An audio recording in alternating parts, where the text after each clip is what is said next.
Similarity के exercise 11.1 और 11.2 के क्वेश्चन हम यहाँ पे सोल्व करेंगे, ठीक है ना। सिमिलिटी का इससे पहले वाला जो वीडियो था उसमें हमने क्या बताया था आपको, थ्योरम हमने अभी पूरी, और उससे भी पहले आपको बहुत सारी चीजें इससे रिलेटेड सिमिलिटी के रूल्स वगैरह वो बताया जैसे हमने। अब इस एक्सरसाइज में हमारे पास है इससे रिलेटेड क्वेश्चन सारे। तो फर्स्ट क्वेश्चन है fill in the blanks. Fill in the blanks को हम एक को देख लेते हैं। ऑल द सर्कल्स आर, क्या लिखा हुआ है, ऑल द सर्कल्स आर, और आगे फिल इन द ब्लैंक्स में आपको क्या फिल करना है वो बता दो। ऑल द सर्कल्स आर, यहाँ पे लिखना है आपको सिमिलर, ठीक है ना। All the circles are similar. Similar का मतलब क्या होता है, हमारे पास टू सर्कल्स हैं जिनकी रेडियस सपोज करिए अलग अलग है, ठीक है ना। इसकी रेडियस 3 हो गई, जैसे इसकी रेडियस 4 सेंटीमीटर, इसकी रेडियस 5 सेंटीमीटर, ठीक है ना। तो जिनकी रेडियस अलग अलग है फिर भी वो क्या है, एक तो सर्कल ही। All the circles are similar. Similar का मतलब कोई छोटा कोई बड़ा हो सकता है, लेकिन ये दोनों, इनका शेप दोनों का एक जैसे ही है, इसलिए इन लोगों का शेप एक जैसे ही, इसलिए ये सारे सर्कल क्या होते हैं, सिमिलर होते हैं, ठीक है। जिनकी रेडियस अलग अलग होगी।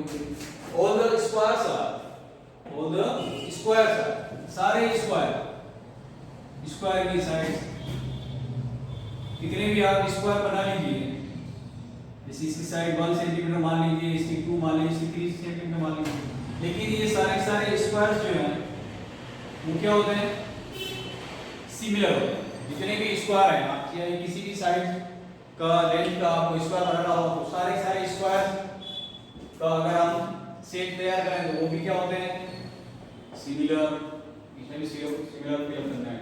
फिर है next, all the equilateral triangles are, all the equilateral triangle, सारे इक्विलेटरल ट्रायंगल्स क्या होते हैं, ये भी सिमिलर होते हैं। सारे इक्विलेटरल ट्रायंगल छोटे बड़े बना लीजिए आप, ये सारे इक्विलेटरल। इक्विलेटरल क्या होते हैं, सारे एंगल क्या होते हैं, ईच एंगल इज 60 डिग्री। कौन से भी मेजरमेंट का आप इक्विलेटरल ट्रायंगल बनाएंगे, एंगल आपको फिक्स रखना पड़ेगा 60 डिग्री, ठीक है ना। तो इसलिए ये सारे ट्रायंगल्स क्या होते हैं, सिमिलर। नेक्स्ट है पॉलीगॉन के बारे में। पॉलीगॉन क्या होते हैं, डायग्राम बना लो। Polygons, the polygons having same number of sides are similar, जिनकी साइड्स आर सिमिलर हो तो ये सबसे पहले पॉलीगॉन क्या होता है, मैंने ये बनाया।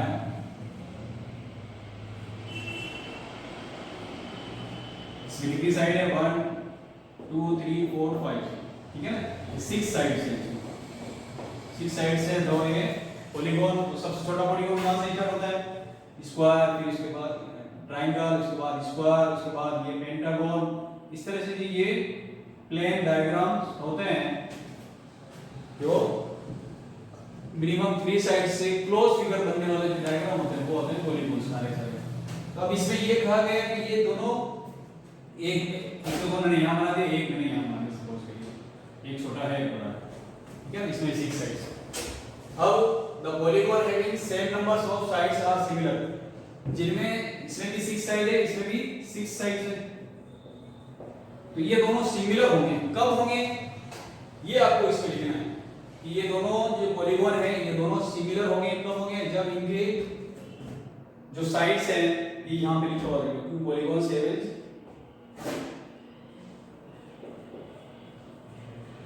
corresponding, ये जो लाइन लिखी हुई इसमें ये होगा corresponding sides are proportional, ठीक है ना।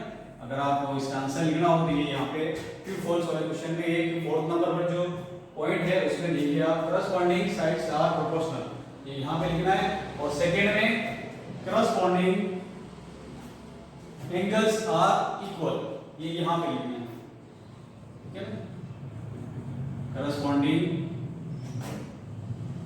angles are equal, यानी दो प्रॉपर्टी इसके अंदर दी है। कोई भी पॉलीगॉन आपको सिमिलर प्रूव करना है तो इसमें आपके एंगल्स, इसका एंगल ये तो इसका एंगल ये इक्वल होना चाहिए, इसमें ये एंगल इसके इक्वल होना चाहिए।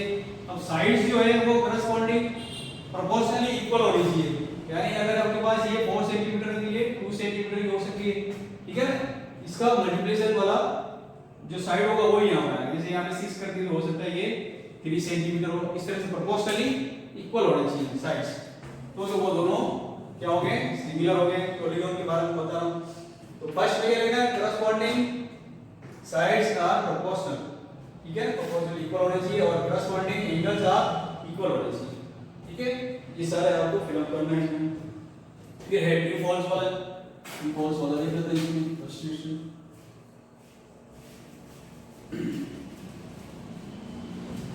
ट्रू फॉल्स में फर्स्ट है आपके पास two congruent figures are similar. अब कॉन्ग्रुएंट फिगर क्या होता है, कॉन्ग्रुएंट और सिमिलर। कॉन्ग्रुएंट में क्या होगा, आपके पास दो ट्रायंगल है तो दोनों ही क्या होंगे, इक्वल, यानी इसकी साइड इसके इक्वल, इसकी साइड इसके इक्वल और इसकी साइड इसके इक्वल, यानी इनकी साइड्स आपस में इक्वल हो सकती है या इनके एंगल्स इक्वल हो सकते हैं। लेकिन सिमिलर में एक ट्रायंगल छोटा है दूसरा ट्रायंगल बड़ा हो सकता है, ठीक है ना, ये साइड इसके इक्वल हो सकती है नहीं भी हो सकती है, ये साइड इसके इक्वल हो सकती है नहीं भी हो सकती है, ठीक है ना, ये तो ये प्रोपोर्शनली अगर इक्वल होगी तो ये सिमिलर होगी। अब ये कहा गया है कि जितने भी कॉन्ग्रुएंट डायग्राम है या जितने भी कॉन्ग्रुएंट फिगर है वो सारे सारे सिमिलर होते हैं, ये सही बात है, जितने भी कॉन्ग्रुएंट फिगर होते हैं वो सारे सारे सिमिलर होते हैं, क्योंकि दो इक्वल जो फिगर होते हैं वो हमेशा सिमिलर होते हैं। लेकिन सिमिलर दो सिमिलर चीजें जो होती है वो कॉन्ग्रुएंट हो ऐसा नहीं होता है, ठीक है, कॉन्ग्रुएंट सारी सिमिलर हो सकती है लेकिन सिमिलर जो फिगर्स है वो सारे कॉन्ग्रुएंट नहीं होते, ठीक है, वो पॉसिबल नहीं है। तो ये रिव्यू है लिखा हुआ। सेकेंड है two similar figures are congruent. अब इसका उल्टा लिखा हुआ है कि दो सिमिलर फिगर है तो वो कॉन्ग्रुएंट होंगे या नहीं होंगे, नहीं होंगे, जितने भी सिमिलर फिगर्स हैं वो कॉन्ग्रुएंट नहीं होंगे, ठीक है, ये फॉल्स हो गया स्टेटमेंट। तीसरा है two polygons having same ratio of their corresponding sides are similar. अब सिमिलर के लिए पॉलीगॉन के सिमिलर दो पॉलीगॉन सिमिलर कब होंगे, जब उनमें ये प्रॉपर्टी हो, इसमें सेकंड में जो लिखा हुआ है इसके बोर्ड पर corresponding sides are proportionally and corresponding angles are equal होने चाहिए। ये अगर ये प्रॉपर्टी होगी दोनों तो ही वो दो पॉलीगॉन क्या होंगे, सिमिलर होंगे, अदरवाइज वो सिमिलर नहीं होंगे। तो इसमें थर्ड में क्या लिखा हुआ है, two polygons having same ratio of their corresponding side, सिर्फ साइड्स के बारे में कहा गया है, ठीक है ना, साइड्स जो करस्पॉन्डिंग साइड्स हैं वो अगर रेशियो का अगर इक्वल हो तो वो पॉसिबल है, ये चीज चलेगी नहीं, ये चीज नहीं चलेगी, साइड खाली साइड इक्वल हो या साइड प्रोपोर्शनल इक्वल हो तो वो जो डायग्राम है पॉलीगॉन है वो सिमिलर होंगे, ऐसा पॉसिबल नहीं है, ठीक है। उसके लिए एक साथ में क्या चाहिए, साइड्स भी प्रोपोर्शनली इक्वल चाहिए और करस्पॉन्डिंग एंगल जो है वो भी इक्वल चाहिए, ठीक है ना, तो वो आपको दोनों प्रॉपर्टी होगी तो ही ये इसमें सिमिलर कहलाएगा। तो ये जो थर्ड वाला है वो आपके फॉल्स में चला जाएगा, ठीक है ना। फिफ्थ है फोर्थ में टू है ये two polygons are similar in their corresponding sides are proportional and corresponding angles are equal. ये जो आपके ट्रू है, पॉलीगॉन में ये प्रॉपर्टी तो होनी चाहिए कि दो पॉलीगॉन आपने बनाए हैं वो सिमिलर कब होंगे, जब ऐसी प्रॉपर्टी इसमें लागू। फिर लास्ट वाला है two polygons having corresponding angles equal are similar. ये भी गलत है, यहाँ पे इस पॉलीगॉन के बारे में क्या है, टू पॉलीगॉन्स जो है वो सिमिलर होंगे कब होंगे, जब करस्पॉन्डिंग एंगल्स इक्वल हो। तो सिर्फ एंगल के बारे में बताया, सिर्फ एंगल नहीं चाहिए हमें, साइड भी चाहिए साथ में, साइड क्या होनी चाहिए, corresponding sides are proportional equal होनी चाहिए, ठीक है। इसमें सिर्फ एंगल के बारे में कहा गया है कि सिर्फ एंगल इक्वल हो तो वो पॉलीगॉन सिमिलर होंगे, ये पॉसिबल नहीं है, ये आपके फॉल्स, ठीक है। लास्ट क्वेश्चन क्या है, give any two example of similar figure with their diagram. दो सिमिलर, अब सिमिलर के बहुत सारे अपन एग्जांपल अभी तक जितने सारे डायग्राम बनाए हैं वही हैं, इसमें आप और भी बना सकते हैं, ऐसे बहुत सारे एग्जांपल्स हैं हमारे पास जो सिमिलर, ठीक है ना। अपने को सिर्फ टू एग्जांपल देना जो सिमिलर फिगर, तो जैसे आपने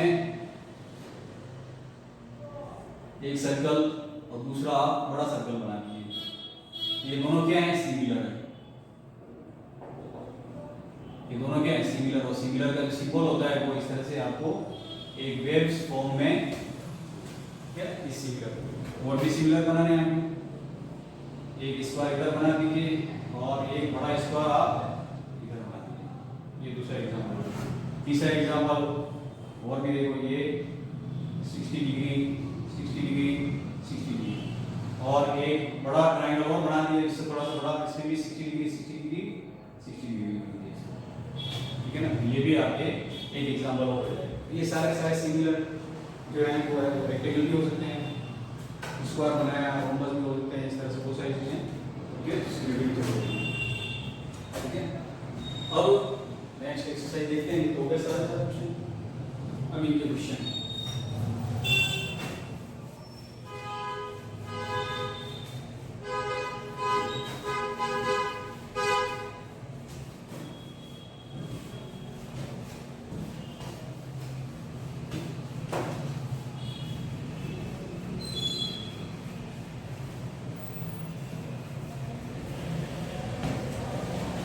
फर्स्ट क्वेश्चन है हमारे पास एक्सरसाइज 11.2।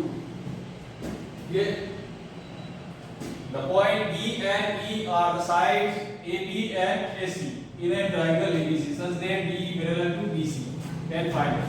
देखिए फर्स्ट लाइन से क्या काम किया है वो मैं हमारे पास एक ट्रायंगल है ABC। ठीक है, क्वेश्चन के अकॉर्डिंग हमारे पास एक ट्रायंगल है ABC और इसमें साइड ए बी और ए सी पर ए बी और ए सी पर एक दो पॉइंट है हमारे पास डी एंड ई। वो किस तरह से, इनमें क्या प्रॉपर्टी है ये देखिए यहाँ पे डीई पैरेलल टू बीसी। ठीक है ना, ये डी जो लाइन सेगमेंट है वो बीसी के ठीक है, इस तरह से डायग्राम बन गया। अब हमारे पास क्वेश्चन नंबर फर्स्ट देखिए, फर्स्ट क्या है AD। If AD equals to 6 centimetre, ये A से लेकर D तक हमारे पास है 6 सेंटीमीटर। फिर देखिए DB का ये DB यहां से यहां तक 9 सेंटीमीटर। A से लेकर E तक 8 सेंटीमीटर। फाइंड क्या करना है, find the measures of AC, यानी हमें A से लेकर C तक की जो लेंथ है उसका मेजरमेंट हमें फाइंड करना है। ठीक है, तो ये हम कैसे फाइंड करेंगे देखिए। अब इससे पहले जो वीडियो था हमने उसमें एक पीपीटी थ्योरम हमने पढ़ी। तो पीपीटी थ्योरम क्या होती है, बाय यूजिंग बीपी, ठीक है, बेसिक प्रोपोर्शनलिटी थ्योरम। ठीक है ना, बेसिक प्रोपोर्शनलिटी थ्योरम क्या कहती है कि अगर किसी ट्रायंगल के अंदर ये लाइन और ये लाइन दोनों अगर पैरेलल है तो इसके लिए लाइन सेगमेंट है ये इस तरह से आपके डिवाइड होते हैं AD upon DB and AE upon ये फॉर्मूला बनता है। ठीक है ना, कोई भी ट्रायंगल हो अगर इसमें आपके कोई भी दो साइड क्या हैं इसमें पैरेलल है तो इसकी जो कॉरस्पॉन्डिंग पार्ट है AD अपॉन DB और AE अपॉन BC ये इक्वल होते हैं। ये है पीपीटी थ्योरम का रिजल्ट। अब हमें क्या फाइंड करना है इस रिजल्ट में, फॉर्मूला हो गया AD कितना है, AD आपके पास है 6 और DB है हमारे पास 9 और AE A से लेकर E तक है हमारे पास 8 और EC हम EC फाइंड कर लेंगे। EC हमारे पास नहीं है तो यहाँ पे नहीं है तो आप X लिख सकते हैं। ठीक है ना, ये अभी 6 की वैल्यू फाइंड करनी है आपको। ये हो गया 6 × x 9 × 8। ठीक है, और ये आपके x की वैल्यू हो गई 9 × 8 अपॉन 6। ठीक है, हमारा उदाहरण है 3 की टेबल से 2 टाइम, 3 की टेबल से 3 टाइम, 2 की टेबल से 8। हमारे पास x की वैल्यू आ गई, यानी ये जो पार्ट है EC इसकी मेजरमेंट हमारे पास आ गई है 12 सेंटीमीटर। ठीक है, तो हमें पूछा गया है किसकी मेजरमेंट निकालनी A से लेकर C तक। ठीक है, ए सी, ए से सी। अब ए से सी के अंदर हमारे पास टू पार्ट है, ए ई प्लस ई से सी, ई सी, ये वाला पार्ट। दोनों लाइन सेगमेंट कितना कितना है पता है, ये यहाँ पे हमारे पास 8 प्लस 12 यानी ए सी बी 20, ठीक है, 20 सेंटीमीटर हो गया। इसी तरह से ये क्वेश्चन भी सेम ऐसे कैसे करने हैं, हम इसकी फाइंड करती हैं। क्या क्या दे रखा है आगे, एडी आपको 4 दे रखा है और डीबी 13 दे रखा है और एसी पूरा 20.4, तो माइनस करके इसको निकाल लेंगे, ठीक है।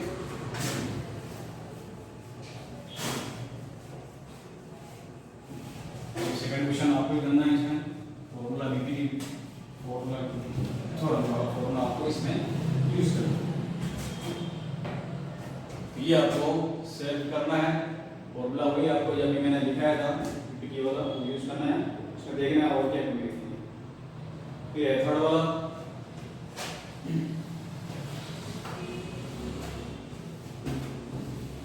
थर्ड और सेकंड दोनों सेम है। थर्ड वाला क्वेश्चन में आपको वापस ये डायग्राम हमने बनाया है, A B C D N, ये लाइन इसके पैरेलल है, डी पैरेलल। अब देखिए थर्ड क्वेश्चन में AD अपॉन DB 7/4, इनका मेजरमेंट सेंटीमीटर में नहीं है, ये सिर्फ रेशियो में दे रखा है, इसलिए हमें ध्यान रखना है ये 7 सेंटीमीटर 4 सेंटीमीटर नहीं, इनका AD और ADB का जो रेशियो है मेजरमेंट का वो दे रखा है, ठीक है। तो यहाँ पे A से लेकर D तक, A से AD कितना दे रखा है 7, हम यहाँ पे 7x ठीक है। हमारे पास जैसे ये AD रेशियो DB A से मान लिया, ठीक है। AD कितना हो गया 7x और DB कितना हो गया 4x, ये यहाँ से यहाँ तक, ठीक है, ये मान ये और क्या दे रहा है AE, A से लेकर E तक, ये तो आपके सेंटीमीटर में मेजरमेंट में देगा क्या दिक्कत नहीं। फिर AC, अब इस वही क्वेश्चन A से लेकर C तक का मेजरमेंट हमें फाइंड करना था। हमारे पास अगर ये वाला पार्ट अगर मिल जाएगा E से लेकर C तक, तो हमें पूरा मेजरमेंट भी मिल जाएगा टोटली बाय यूजिंग बीपीटी, ठीक है। बेसिक प्रोपोर्शनली थ्योरम, ये थ्योरम क्या हो गया, वापस मैं लिख रहा हूं AD upon DB and AE upon EC, ठीक है। अब इसमें मेजरमेंट जो भी हैं वो लिख दीजिए। AD कितना है, AD है according to condition diagram 7x and 4x, ठीक है। E कितना है हमें 6.3 एंड इसे फाइंड करना है, इसलिए यहाँ पे देखिए x से कैंसिल हो जाएगा 7/4 6.3 क्रॉस मल्टीप्लाई कर दीजिए आप इसमें, तो हो जाएगा 4 into EC and 7 और 4 का मल्टीप्लाई करोगे 4 into 6.3 then after EC will be 4 into 6.3 upon 7।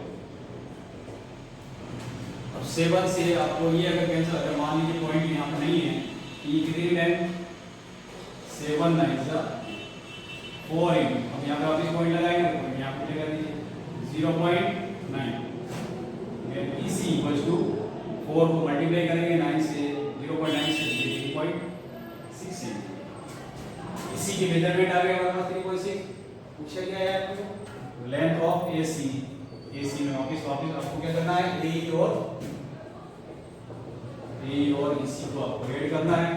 AE है हमारे पास 6.3 प्लस 3.6, ठीक है। तो आप ऐड कर लीजिए, कितना हो गया 3 प्लस 6 9 हो गया और 6 और 3 ये 9 हो गया, ठीक है। देखिए यहाँ पे 6.3 हो गया और EC 3.6 हो गया, तो आपको ये कर लिया 9.9, ये पूरी A से लेकर C तक 9.9। इसका फोर्थ क्वेश्चन है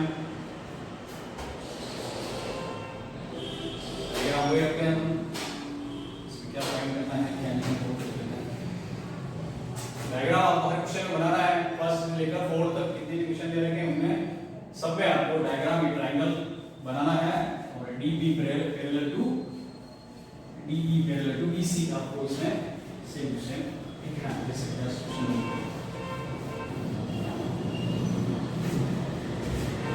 देखिए इसमें क्या फाइंड करना है। ABC ट्रायंगल है और क्या क्या मेजरमेंट दे रखे हैं वो लिख दीजिए। AD कितना है यहाँ पे लिख देता हूँ मैं। AD equal to 4x minus 3, ये हो गया 4x माइनस 3 यहाँ से आ जाएगा, ठीक है। फिर AE 8x माइनस 7, ये A से लेकर E तक 8x माइनस 7, ठीक है।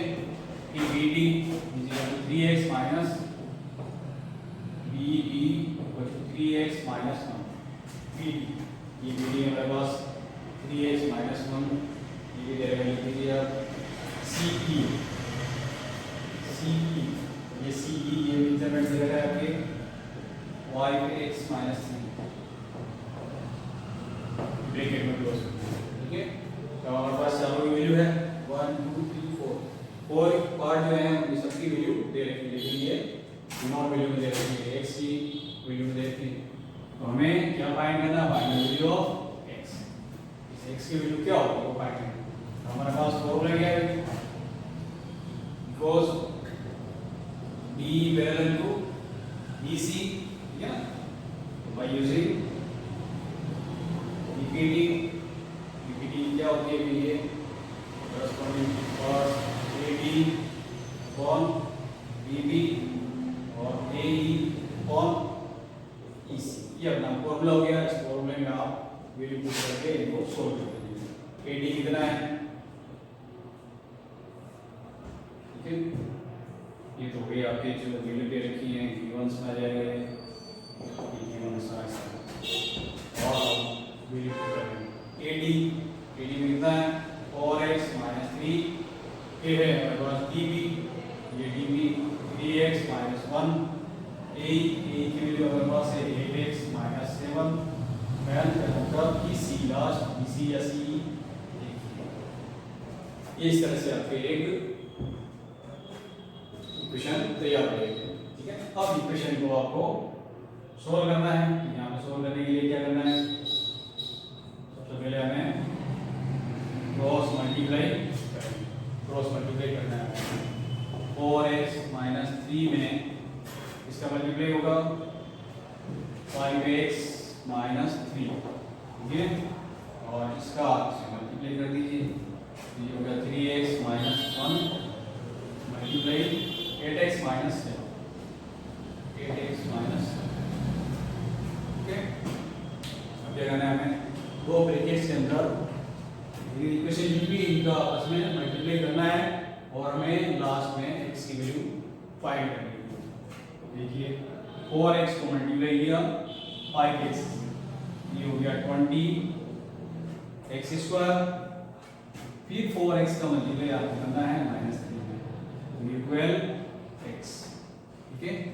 अब है माइनस 3 का मल्टीप्लाई इसमें करिए माइनस 15x, फिर माइनस 3 का मल्टीप्लाई माइनस 3 प्लस, ठीक है, इक्वल, इधर आ गए। अब फिर होते हुए 3x का मल्टीप्लाई आपको इसमें करना है 24x, फिर 3x का मल्टीप्लाई आपको इसमें करना है माइनस 21x, ठीक है। फिर माइनस 1 का मल्टीप्लाई इसमें करिए आप माइनस 8x, माइनस 1 का मल्टीप्लाई इसमें करिए माइनस माइनस प्लस 7, ठीक है। देखिए इसको थोड़ा सा और सिंप्लीफाई करते हैं। 20x स्क्वायर माइनस 12 माइनस 15, दोनों के साइन सेम है यहाँ पे, तो 12 और 15 दोनों ऐड हो जाएंगे और ये हो जाएगा 27x प्लस 9, ठीक है। 24x स्क्वायर ऐसे रहेगा और यहाँ पे फिर जो लाइक टर्म्स है माइनस 21 और माइनस 8, ये दोनों भी ऐड होंगे 29x प्लस 7, ठीक है। अब देखिए हमें क्या करना है, अभी इधर भी क्वाड्रेटिक इक्वेशन है, क्वाड्रेटिक इक्वेशन x स्क्वायर की वैल्यू यहाँ पे 24 है, यहाँ पे 28, तो हम क्या करेंगे, ये जितनी भी है उन सबको हम उधर ले जाएंगे, ठीक है ना। जितनी भी टर्म्स लिखी हुई है उन सबको हम इस तरह से उधर ट्रांसफर कर देते हैं। तो हमारे पास उधर वाली टर्म में सबसे पहले उसको लिखिए, उधर वाली पहले लिखनी है, फिर एक एक को आपको उधर भेजना। माइनस ये क्या है, plus minus 20 x² plus 27x minus 9 और ये हो गया यहाँ पे इक्वल टू है। ठीक है, अब यहाँ पे देखिए 24x² और 20x², ये 24 में से 24 माइनस करना है, तो ये और x² माइनस 29 प्लस 27, ये हो गया माइनस 2x। ठीक है, 7 माइनस 9, 7 माइनस 9 ये हो गया माइनस 2। अब हमारे पास 4x² minus 2x minus 2 equal to 0। ये क्वाड्रेटिक इक्वेशन की फॉर्मेट में हमारे पास है। अब क्वाड्रेटिक इक्वेशन को सोल्व करने के लिए हमारे पास बहुत सारी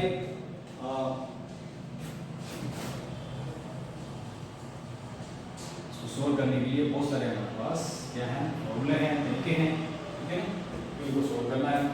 ये मैं एक बार आपको यहाँ से रफ कर दूँगा।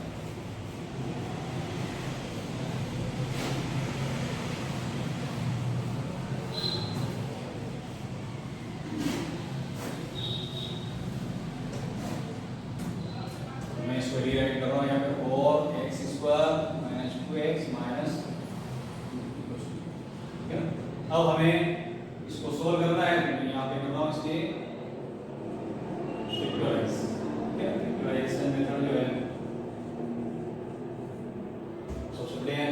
ठीक है ना, अगर हो रहा है अगर फैक्टर हो रहा है तो आप फैक्टराइजेशन, अदरवाइज श्रीधराचार्य सूत्र भी हम क्या करते हैं, बहुत बार इसमें यूज करते हैं। श्रीधराचार्य सूत्र है, परफेक्ट स्क्वायर मेथड है, वो भी है क्वाड्रेटिक इक्वेशन सोल्व करने वाला। इसमें तो आपके हो रहा है फैक्टराइजेशन, इसलिए इसमें हम यूज करेंगे। 4x² ये हो गया आपके 4 × 2 हो गया 8। 8 किसका, इस 4 में से 2 माइनस करेंगे 2 आ जाएगा, -4 + 2 -2। हमें चाहिए -2, तो आपको क्या करना है, -4 + 2, ये आपको यहाँ पे 2x की स्प्लिटिंग इस तरह से करनी है, -4x + 2x -2। इसका इसमें से आप कॉमन निकालिए 4x x - 1, ठीक है, + 2x - 1, यहाँ पे लिखिए x - 1 और यहाँ से 4x और यहाँ से +2 आप ले लीजिए। अब हम क्या करते हैं, 0 फाइंड करने के लिए इसको भी फाइंड करनी है, इसको भी equal to 0 and 4x + 2 x 1 4x -2 x -2 -2/4 -1/, यहाँ पे हमें x की वैल्यू दो मिली है, एक तो 1 है, 1/1 -1/1। इस तरह से आप इक्वेशन को देखना होगा, इस तरह से में ना इक्वेशन लंबी है, अदरवाइज ये इक्वेशन हार्ड नहीं है। ठीक है, हमारे पास फॉर्मूला है तो उसके लिए कोई दिक्कत नहीं है। क्वेश्चन नंबर सेकंड आपको करना है, ये क्वेश्चन हम इसमें नहीं करेंगे, इसमें पीपीटी थोड़ा आपको लगानी है, प्रूव करना है, पीपीटी थोड़ा आपको प्रूव करना है।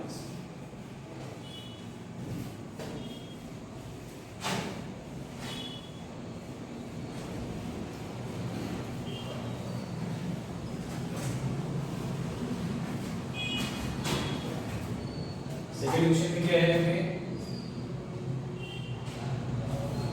Question number second E and E वही है, ट्रायंगल आपके पास ABC है, E and E, ठीक है ना, E और E पॉइंट AB और AC पर राइज हो रहा है, और DE कोई ABC ट्रायंगल हो गया, आपको बेस कर देंगे। अब हमें पता लगाना है कि ये DE और BC पैरेलल है या नहीं, क्या प्रूव करना है हमें, क्या प्रूव करना है कि D BC, ये हमें प्रूव करना है, DE पैरेलल टू BC है या नहीं है। तो इसका पता कैसे लगेगा, देखिए यहाँ पे हमारे पास ये ट्रायंगल है, मान लिया ये दोनों क्या हैं, पैरेलल हैं, ठीक है। तो हमारे पास अकॉर्डिंग टू ये लिख रहा हूं मैं AD अपॉन D, पहले एक्सपेरिमेंट निकालता हूं मैं, AD अपॉन DB क्या होगा, देखिए AD है, AB पूरा AB दे रखा है यहाँ पे 12 सेंटीमीटर ये पूरा, और AD वाला पार्ट दे रखा है 8 सेंटीमीटर, और AE है हमारे पास 12 सेंटीमीटर, और A से लेकर C तक जो पार्ट है वो है 18 सेंटीमीटर, ठीक है। हमारे पास AD और DB में DB हमारे पास नहीं है, लेकिन AD तो है, AD कितनी है हमारे पास 8, ठीक है। अब DB की देखिए A से लेकर B तक है टोटल 12 में से हम क्या करेंगे, 12 में से अगर 8 माइनस कर देंगे ये हमारे पास इसका रेशियो हो जाएगा 2, ठीक है। AD और DB का जो रेशियो आ जाएगा वो है 2/1 लिख सकते हैं, ठीक है, या 2 हो सकता है। इसी तरह से अब आप देखिए AE upon EC, AE measurement कितना है हमारे पास 12, और EC E से लेकर C तक कितना है, 18 में से A से लेकर C तक 18 है, 18 में से आप 12 को माइनस कर दीजिए, ये आ जाएगा 6। इसका रेशियो फिर हमारे पास 2:1 आ गया। तो देखिए AD अपॉन DB और AE अपॉन EC इन दोनों का रेशियो 2:1 इसका मतलब क्या हो गया, AD upon DB and AE upon EC इन दोनों का रेशियो क्या है, इक्वल है, ठीक है। तो जब AD upon DB AE upon EC का रेशियो जब इक्वल है, ठीक है, ऐसे लिखना है अकॉर्डिंग टू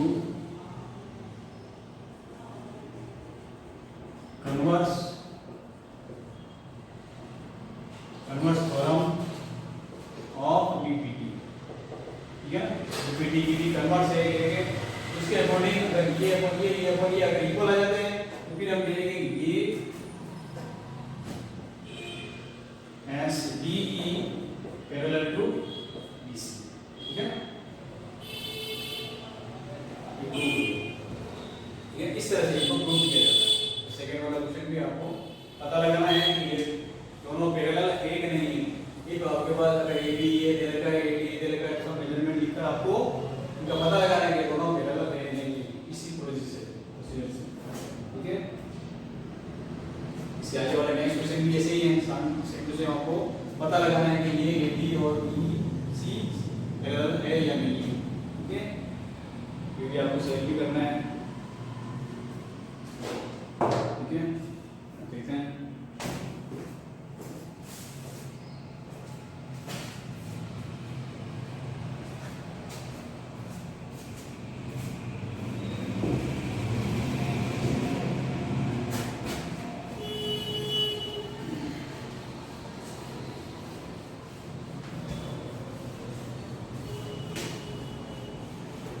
और कलर पेंसिल नेक्स्ट वीडियो में मेनी क्वेश्चंस हम सॉल्व करेंगे।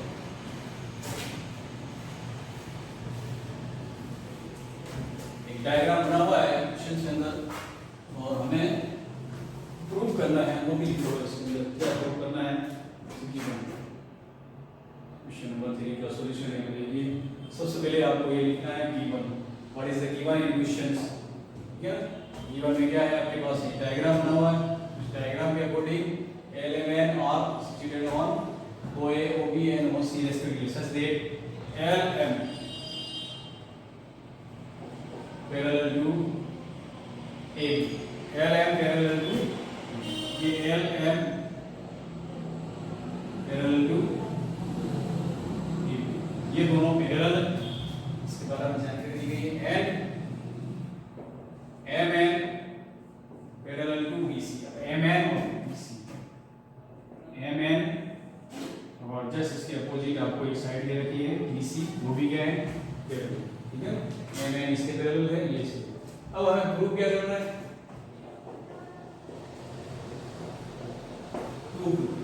क्या प्रूव करना है, देखिए शो दैट लिखा है, इसको प्रूव करना है आपको L N parallel to AC, यानी हमें प्रूव क्या करना है, एल एन और इसके अपोजिट दे रखी ये साइड, ये दोनों भी पैरेलल।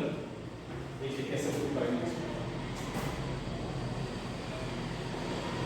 प्रूफ के अंदर सबसे पहले हम इसके अंदर जाएंगे, ये L M parallel to AB, ये किस ट्रायंगल के अंदर है, तो आप देखेंगे इन ट्रायंगल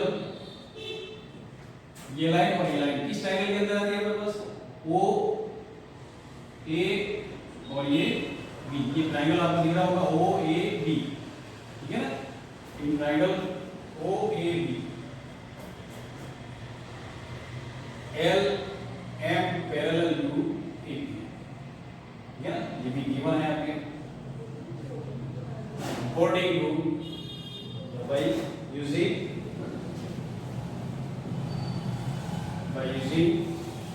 PPT, जब किसी ट्रायंगल के अंदर दो लाइंस पैरेलल हैं तो फिर अकॉर्डिंग टू PPT थ्योरम क्या होगा, देखिए आप इसमें यहाँ पे हो जाएगा OL upon LA, OL upon LA और OM अपॉन अपॉन MB, ये फर्स्ट इक्वेशन है।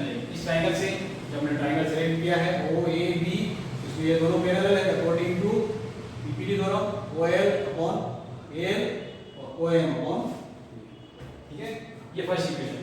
अब सेकंड इक्वेशन,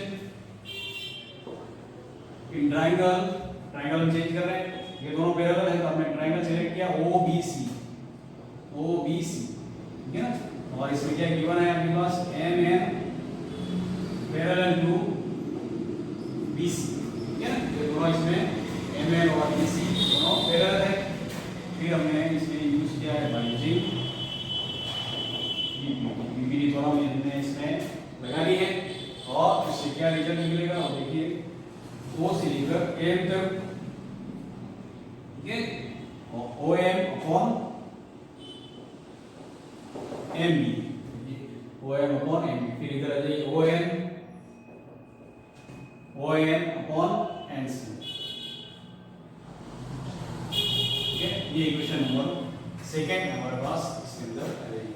अब देखिए आप कंपेयर कीजिए फर्स्ट और सेकंड में कौन सी चीज इसमें कॉमन है, इक्वेशन ये हो जाएगा आपके from equation number first and equation number second. आप इन दोनों में आप अगर कंपेयर करेंगे तो यहाँ पे देखिए OM upon MB, OM upon MB, ये दोनों जो पार्ट है ये दोनों क्या है, देखिए यहाँ पे दोनों में इक्वल है, ये दोनों इक्वल है तो इनके जो करस्पॉन्डिंग पार्ट है बाकी बचे हुए हैं तो आपको यहाँ पे लिखना है OL अपॉन ये लिख दीजिए या ये लिख दीजिए, ये वाला पार्ट लिखा, ये किसके इक्वल हो जाएगा यहाँ पे ON अपॉन NC, ठीक है, बस इसका ये यूज यहाँ पे हो गया। अब यहाँ पे देखिए ये वाले जो पार्ट है, ये वाले पार्ट किस ट्रायंगल के अंदर आते हैं, आप देखिए आप OL upon LA, OL upon A, ये इस साइड के करस्पॉन्डिंग ये जो पार्ट है OL और L, ये इस लाइन सेगमेंट के पार्ट है, और इधर देखिए ON और NC, ON और NC, ठीक है ना, ये वाले पार्ट। अब ये लाइन और ये लाइन, एक तो हमारे पास OA होगी और एक AC होगी, तो ये आप कौन से ट्रायंगल में पाएंगे, इसमें, ठीक है ना, ये इस ट्रायंगल के अंदर आएगा, तो ये यहाँ पे PPT दोनों को लगेगा, ये अपॉन ये अपॉन ये दोनों इक्वल है, तो आपको क्या लिखना है, converse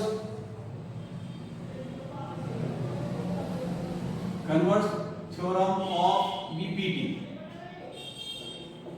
converse theorem of BPT, क्योंकि जब ये अपॉन ये और ये अपॉन ये होता है तब हम क्या करेंगे कि ये N L और C दोनों क्या हो जाएंगे, पैरेलल, ठीक है, ये L N या N L की बात हो गई और AC, ये आपकी प्रूफ, ठीक है। जब इस तरह से होता है तो आपको कन्वर्स थ्योरम ऑफ BPT लिखकर इसका रिजल्ट लिख दीजिए, जब ये और ये दोनों आपस में, ठीक है। तो ये क्वेश्चन आज यहाँ पे इस वीडियो में यहीं पे, इसके आगे की वीडियो है, इसके आगे की नेक्स्ट क्वेश्चन है दूसरे वीडियो में हम और ले लेंगे, कोशिश करेंगे कि सारे क्वेश्चन हम अटेंड कराएं। ठीक है, अब आपको ये सारे क्वेश्चन अपनी होमवर्क कॉपी के अंदर लिखना है और उनकी प्रैक्टिस करनी है। अगर इसमें कोई प्रॉब्लम आ रही हो तो वापस हम हमें पूछ सकते हैं।